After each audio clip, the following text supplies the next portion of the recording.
Have any questions? Yes. Okay. Well, once you start like thinking in your past, what happened to you, what kind of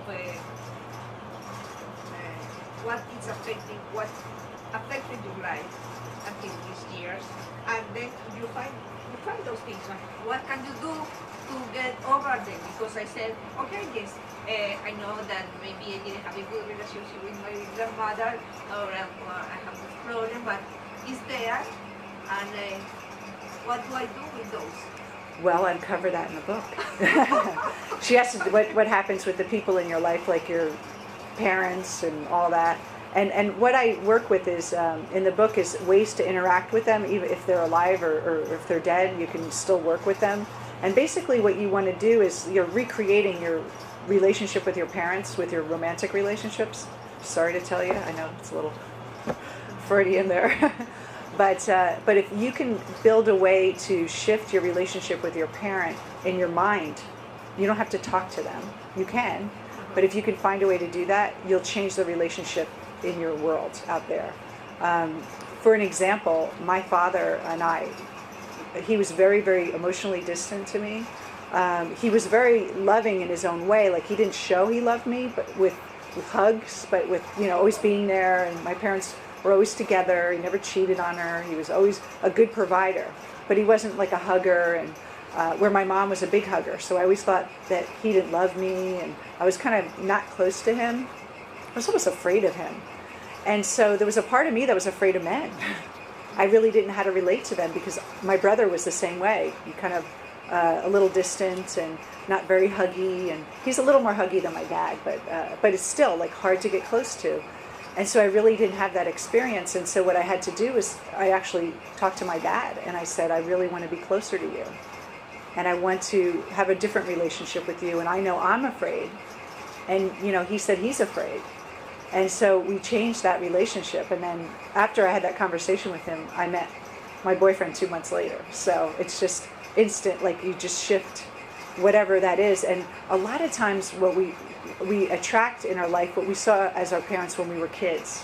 And you may have a better relationship now with your parents, but whatever was happening when you were little is still in your subconscious, and there's still emotions that come up with that.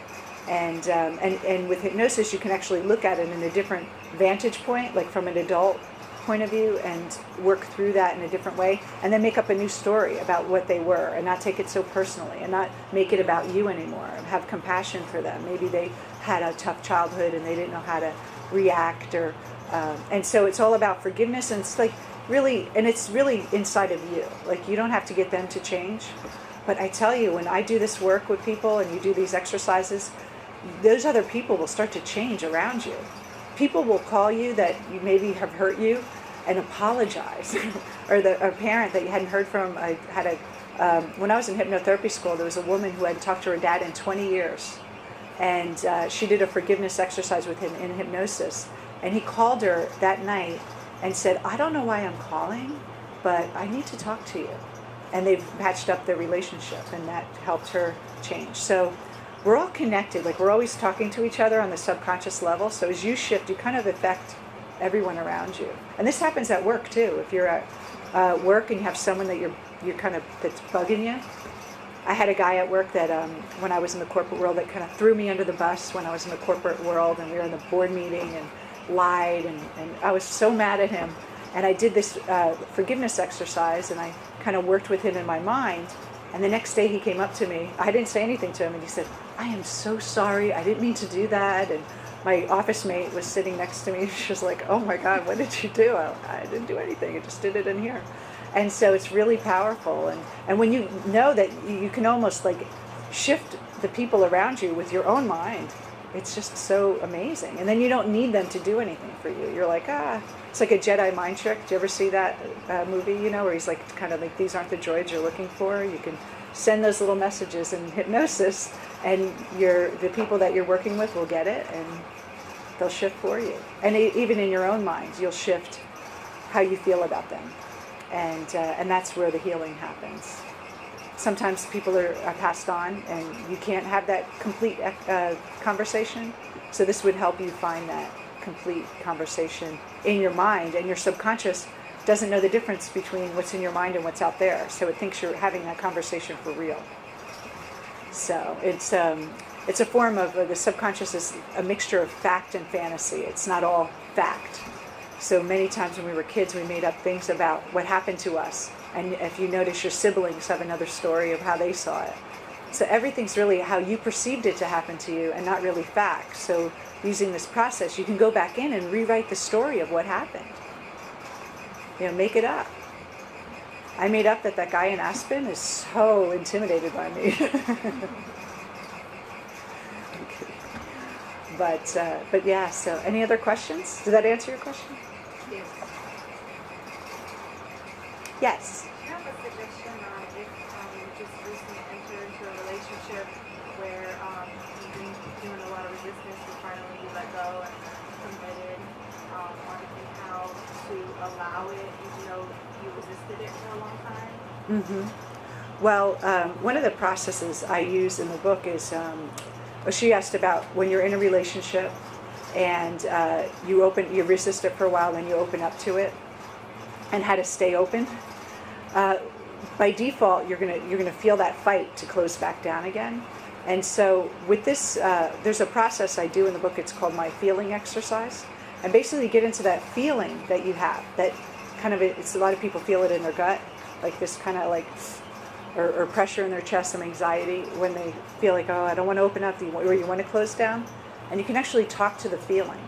And it's just a part of you that's scared. And if you think about it as a scared little girl that's afraid she's going to get hurt, and you can be, maybe she wasn't there when she needed someone there to take care of her, and no one was there. So she feels alone and scared. And this part of your mind is still like a little child. And so by doing this process, you could be the adult and in your mind have this conversation with this feeling and give her comfort and say, I'm here for you, don't worry.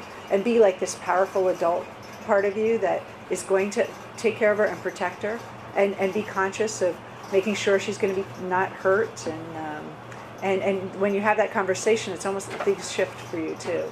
So there's some processes in the book about that as well. And the book really is to attract love, but if you're in a relationship, it's really amazing what you could find out about your subconscious by doing the exercises, and it'll bring you closer to your partner if you are involved already. I've had a lot of people tell me that they had been in a relationship, and it really helped them a lot to open up even more to their love and really love themselves. So it's all, whether even if you're dating for one date or a couple months, it's a relationship, so it doesn't matter how long it is. You start the relationship as soon as you start emailing each other or calling each other. It starts right there. So it's all part of the subconscious. Any other questions? Okay, great. Well, thank you so much for coming down and on this beautiful day. It's so great to share my story and this wonderful process. And I hope if you're willing to get a copy of my book, and I'll autograph it for you. It's really quick read, and I've gotten great reviews, and I think you'll really love it. So thank you very much. Thank you.